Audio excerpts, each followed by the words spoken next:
89% of girls in Ireland have worries and anxiety. Yeah, we know. It's tough being a girl. No sh... That's annoying. Anyway, let me introduce myself. I'm just a girl. Well, that's what they say anyway. Blah, blah, blah. But I'm more than just a girl. I know it. You know it. I'm whatever I want to be. But don't get me wrong, it can be tough being a girl these days. You're told to just try your best or just show up. But you're always up against it. It's exhausting. I'm wrecked. It can seem like just when you think things are going well, there's always something there to trip you up.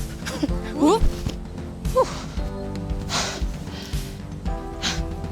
It's like someone else makes up the rules and we have to play the game. I didn't sign up for that. I don't even like these things. It's really frustrating because most of the time it feels like no one's even listening.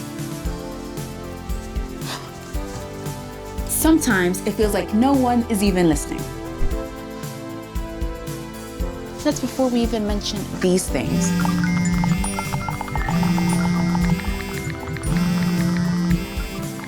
Now, how can something so small have such a big impact on your mood, your body, your feelings?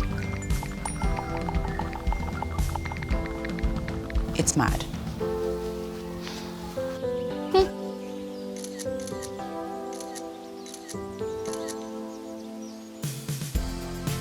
Is it just me, or is everyone anxious these days? And on top of everything else, we have to deal with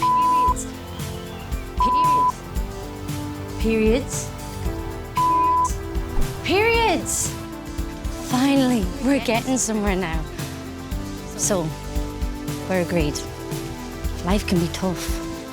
You go through so many different things every single day. There is one thing that I'm sure about. And it's that there's always someone there who has my back.